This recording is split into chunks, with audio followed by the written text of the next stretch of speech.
With a 100-mile Enduro, your bike's going to need to go 35 miles each tank, and you'll have 3 tanks, so you'll need to have 2 gas cans for the 2 gas stops. Gas is very important, especially if you ride a small bore motorcycle. You're definitely going to need 2 gas cans either way. It's 100 miles. Bikes today are getting, especially a 2-stroke doesn't get the same gas mileage as a 4-stroke. And make sure you get your gas cans to the gas trailers before they leave, which would be like right after the riders meeting. Yeah, make dang sure you attend the riders meeting, because you're going to learn a lot of valuable information. There's tons of things that go on at riders meeting. There's a lot of the same old things, but there's that one thing that if you miss could be devastating to your day. Another thing is, if you don't have a chase crew, a good idea is usually to tie a shopping bag to your gas can, which you want to write your name on your gas can. There's a big 200 gas cans. They make a little bag cooler. It holds 1 sandwich on the top, and you put 2 bottles of water, whatever you want in there. If you don't have a chase crew,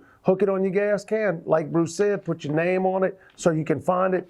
Be specific where you put it on that trailer. Maybe include some goggles and some gloves in case your gloves get wet. Absolutely. Or your goggles. So anything that you think you might need on the trail. I recommend trying to buddy up with somebody on a road that's close to you that can carry you some extra gear. I used to carry a couple of extra pairs of gloves, a couple of extra pairs of goggles. You might want some different helmet pads. 100 miles, that's more riding in one day than most people do in a month. And even something as simple as rear brake pads or something. Oh, absolutely. That I always kept that in my fanny pack. I do too. But it's something that it can carry. So I think another important thing, since it's a 100-mile race and you're going to have a lot of seat time, we're talking about 6 hours, wear bicycle pants under your riding pants, because you don't want to end up with a severe chapped butt.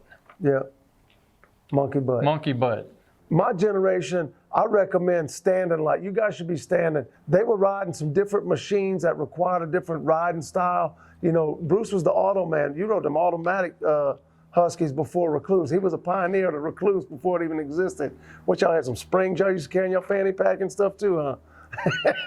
Their fanny packs were like this big. I was like this big. And now you can get a fanny bag that holds your water and your tools. It's got pouches in there for your water and separate pouches for your tools, and it's on your hip, so you don't, your weight stays low. I much prefer to have my weight for the water and for the tools lower rather than up in the middle of my back. This is your most valuable tool you can have, in my opinion, second to your gas cans, being in the right place. I prefer a fanny pack that has tools and necessities, and I like to carry water on my side with just 1 water bottle. Is probably 20 ounces of water, whatever. Because in an Enduro, you stop a lot. So you can stop and you can get water, you can refill your water, whatever. In this fanny pack, this is a nice one made by Motion Pro. It's a Caselli replica. I like it because you can zip this one down and your cell phone can be right there, or whatever you want to carry these days. But also you can flip it over, and right inside of it, I got a rag. This rag's been there for a long time. This is so awesome to like wipe goggles, whatever, and it's right here, right in the front. And this is also a see-through pouch. If you had a route sheet or something like that, you could see it right there. As far as tools in my fanny pack, I got 8s, 10s, 12, 8, 10s, 13s, all the wrenches you need. I got spare shifter, spare brake pedal, spare levers, everything. 2 sets of brake pads in here. This is a good toolkit. I was surprised. I'm shockingly surprised at what I have in there. I got a multi-tool from KTM. Every tool you need to work on a KTM motorcycle in this fanny pack. That's the tools that are tucked away, but easy and quick accessible right here in the front of this bag is going to probably be screwdrivers and spark plug in a spark plug case. I had some nutrition in there. That's no more good. But you're going to use this a lot. Adjusting suspension, you can do a lot of maintenance. Here's something that everybody should have. I have a bunch of these zip ties. This is important. Stuff breaks out there, this will fix just about anything. I'm sure you have some of those in there too. I have that, and I have a little roll of Gorilla Tape. Yep. Because that Gorilla Tape is some bad stuff. And same thing, you can carry some safety wire with you. But that would be something we talk about in bike prep. And I wear my fanny pack in the front, European style, like this. The reason I do that, because that way I can just look down, flip it open, grab what I need. I don't ever have to take it off. It stays on me the whole day. My water goes in my fanny bag. It holds 2 bottles of water. You fill it up right there. And then it's got a couple of pouches here one for like a rag and some paper towels or tire wraps and stuff, and another pouch in the top right here. This is where I put my tools and stuff up in here. Oh, he got a some couple of Geritol in pouches. there. Yeah. And then it's got a couple of other little pouches on the belt and everything you can put stuff in. Yeah, because in 100 miles, your bike will definitely, you'll see some kind of problems. In your days of riding, and my early days, we didn't have inserts. We didn't have moose bibs. We carried tubes. And tire tools. Yeah, we carried tire tools, and I would always carry a 21-inch tube because I could stuff that in a rear tire. But today's world, I recommend spend the extra money, get your set of mooses, putting in a brand new set. You don't want to start on no bad tires. You want to start on brand new tires because, like I said, 100 miles is a long way to go. Forest Hills, where the race is going to be the 100-mile Cajun Classic, it's going to be on very good sandy, loamy soil, but man, it can get hard packing blue groove too. So a tire, you want a good solid tire. I don't have any recommendations other than a soft terrain tire. Just to put it in perspective, 100-mile Enduro is like 3 LACC races back to back. Yeah. Plus some. Gear preparation at this point. One thing, you pointed out, having a good pair of undershorts, like bicycle shorts, workout shorts, with a good spandex that's smooth, keep you from getting chaffed up down there. Another thing that I really like to wear is I like a prom glove underneath. They call it sissy gloves. I like that. I've never gotten a blister since I started doing that. And that's been 35 years of wearing those things when I used to get blisters bad. Even in a short race to these days, I still wear them. Jack, you ready for 100 miles? I got the gas tank. Step one.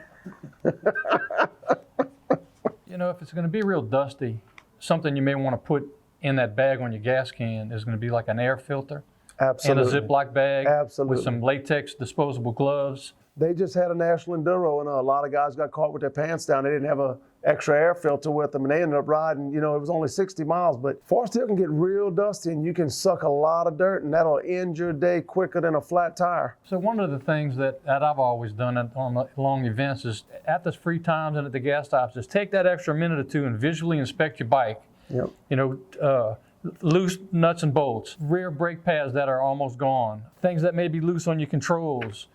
That's when you need to visually inspect your bike, take vines out of your wheels and sticks out of your frame and things like that. Take that time to go through your bike. Another thing that you should always have with you in your fanny pack or whatever you're carrying with you, you need a good pair of dikes, some sharp dikes. In a national forest like Forest Hill, you will at some point encounter either some vines or some barbed wire. They had a lot of cattle out there over the years and they fence it in. I pick up barbed wire a lot out there, and barbed wire will ruin your day out there. I'm a big fan on wire tying spokes together because when spokes break, they stay put. They don't function anymore, but it keeps them from destroying your rotors, destroying your brake pads. If you use a sock as a rag. You can turn it inside out. Enduro land, that Donna used to call it Enduro land. What's Enduro land? When you just blow the wife off completely because you focused on the event and you focused on your tools and you focused on your gas. And she keeps ding, ding, ding, ding, ding, and you like, man, I never had that. I never had that. Dang, Enduros were gone by the time I had a lady. Let's talk about a chase vehicle. For y'all that don't know what a chase vehicle is, it's an assistance vehicle. What happens is you find a wife, a girlfriend, a buddy, somebody to take your van, your pickup truck, whatever you came in, put all your stuff in there. You want to have tools in there, you want to have ice chest in there, you want to have food in there, you want to have everything you could possibly need throughout there, even a gas can with some more gas. There'll be a spectator map that will allow you to do that. So that way, if you chasing me, you're going to get this map and you're going to be at all the starts of my sections. That's the time when I want to be looking over my bike. I'm about to go into race mode for this next 4 to 6 mile test section. I want to go in there with peace of mind knowing that I'm ready. It's great if you can have a chase buddy, but the ones that don't, it's so important for them to really prepare ahead and have what they need at the gas stop. You can ride this race without a support crew. You just got to be prepared. You got to be prepared. You got to have all your ducks in a row. You got to know what you need and where to put it. And that's another thing. A lot of people will forget their gas. Look, I got a lot of nice gas cans. Every year. I got a lot of nice gas cans. Every year so if y'all want to donate them gas cans, you just leave them on that trailer. When that trailer comes back, when you leave, if you leave them there, I'll have them, but I'm not giving them back. Who you think is going to win this race? Do you think it's going to be a new, young, up-and-coming guy like a Cameron Reed or? I think Jack Comeaux is going to win. Okay, well, you're a little biased with that. I understand. Do we have any people coming from out of the state that are like national caliber riders to ride? Man, they saying Russell Bobbitt's coming, so let's take him out the picture because that's not what I'm getting What about at. any of those guys from Texas? I'm sure you have Riley Johnson will probably come. You probably have Cole will probably come. I mean, if Russ is coming, Cole will probably come. Is this part of the Texas State Championship as well? They got some kids out there screaming like, I don't know what's going on back there. Man. Is this part of the Texas Yes, State? yeah, it's a co-sanction. When you're racing a 100-mile enduro, even though they don't have to quote-unquote time keep anymore, they still have to time keep. So that's something else. Man, you need a good wristwatch when you ride an enduro. You need to understand what a route sheet And a little is. cheat sheet. Yes, because I'm actually making a route sheet. Even if a guy just knows what time he needs to be at the start control. That's right. So with that being said, you got to know speed averages and be able to put all this together. I was just thinking about back in '83 when we put on our first 100-mile event. It was our first Sarah event, 100-mile event. It was a timekeeping event, and you can have checkpoints 3 miles apart. And we That had a was the minimum. checkpoint at 3, at 6, 6 and 9. and at 9. And I that remember. blew everybody's mind because they were not expecting it. We burned people. They came in early to the second check. They came in early to the third check because they were never expecting in a 100-mile event Yeah. that we were going to blow 3 checkpoints in the first 9 miles. Yeah. I'm not going to blow it out of what it is, but the start of the race is pretty unique this year when you're riding on trail pace. But I would like to, I want to get a sign made that says, at the 1 mile marker that says 99 to go. Because I can tell you, the first so many miles is going to be a little difficult. But you're not going to be testing right there, but it's going to be difficult. I'm a firm believer in running rain or shine as long as it's passable. I know that we've had some horrific mudders there. But we've actually canceled races because of anticipated Yep. rain in a forecast, and it ended up being a beautiful weekend. Let me So tell you, sort of got to just really pay attention to as it. the trail boss and a person that will have an opportunity to make a call, I would much rather say races on and less called off, meaning that it's on until I'll have no problem standing on that podium on Sunday morning saying, guys, I'm sorry, we got to go home. It's just too much rain. It's impassable. We'll see y'all another date. You know, that's the beauty of doing a local race versus a national. A national, they don't really reschedule that. So it's like, that's why we push it. You know, and we run some of those nasty mudders. I mean, Well, are they coming from all over the country? they're coming from all too? over the country, They start you know. showing up at Thursday and Friday, you know. and you can't reschedule that race because it just don't work out in the rest of the race world. Something that other venues around the country have, they all have these little things about each event or whatever. Man, we don't have rocks. The only thing we have is our sand wash. That's right. And I That's found sort of the another unique one. thing, I is the found sand another one off of Otis Mel the other day, right off of the A Loop. I found a sand wash that's right on the side of Otis Mel. There's a big washout full of sand. And they're going to finish. It's going to probably be the end of test 4. It's pretty interesting. But yeah, our sand washes are definitely, in my opinion, the number one thing. Let me tell you a trail that I just reopened. You familiar with the Bunker Trail? Between 200 and Horse Camp Road? Yeah. Okay, that's all burned right now. Oh, wow. So So I was able to go in there and pick up an extra 3 miles to make a whole nother test section at the end of test 4. For people that don't know, Forest Hill is the old Camp Claiborne. It was the biggest city in the state of Louisiana during World War II. Full of concrete slabs There's and slab, rebar, I mean, septic this is, systems, and you know, you can ask, Stu Baylor made a comment one time, somebody asked him, man, is it pretty easy to cut the course, you know, to go after a bobbin helmet you see through the woods? You know, in Enduro, we race to another riders, we race to arrows, you know, because the trails don't pass that close. And Stu Baylor said he never leaves the trail in Forest Hills because of the dangers that are there. One of our challenges when we're making trails is to avoid all of that stuff. Mm-hmm. I try to pass next to it Where you can because see it. I want people to experience something, you know, when they're riding around, man, like they see an old, you know, one of the old bunkers that are still standing. I found a staircase in the woods the other day. So what did I do? I ribboned it off. We going up the staircase. You know, at about the 72, 73 mile marker, you'll be riding up a staircase that goes to nothing. And to the right is a bunker. You go up the hill, you come back, you can drop down in and come through the doorway. Man, I ain't never seen that. You seen that? You might need to You show got to him. show us that. Yeah, We could start to tie it yeah. in. There's so much more than just going out there and laying out an event. You know, you got road crossings. You got to get with your road crossing captain. You got to have a solid road crossing captain that knows how to get people out And you got to and do, knows the you know, forest. how did the C riders get back? How did the B riders get All back? that. There's so much that goes into it other than yeah. putting some arrows up on a tree and say Logistics. race. You got to know speed averages. Right. You got to know, you know, even though I'm not using any resets, I'm doing all pauses. So I'm going to stop the clock versus stop the mileage because, you know, this race is going to be, I think it's going to be right at like 106, something like that. That's a long ways, you know, and we don't run any roads, not even Jeep roads. It's all trails. All trail. Use those transfer sections to rest a little bit. Yeah. I think I got it laid out well. I don't think they're going to get to rest too much, Bruce. I think what you need to, yeah. They're going to get to rest, but they're going to have to work too. It depends on the speed averages and look, during the. I'm setting the speed averages to start here, and as the day goes, the speed averages are going to climb because your beginner riders are going to start falling off and heading back, and these guys got to keep going.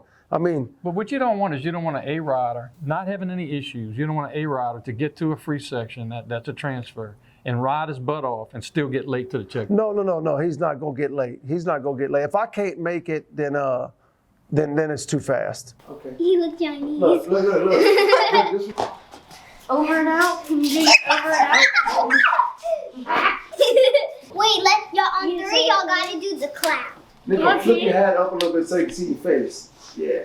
So what we gotta say again? Y'all come to the Cajun Classic 100-mile Enduro. Over and out. Y'all come to the Cajun Classic 100 Enduro. Y'all come to the Cajun Classic 100-mile Enduro. Over and out.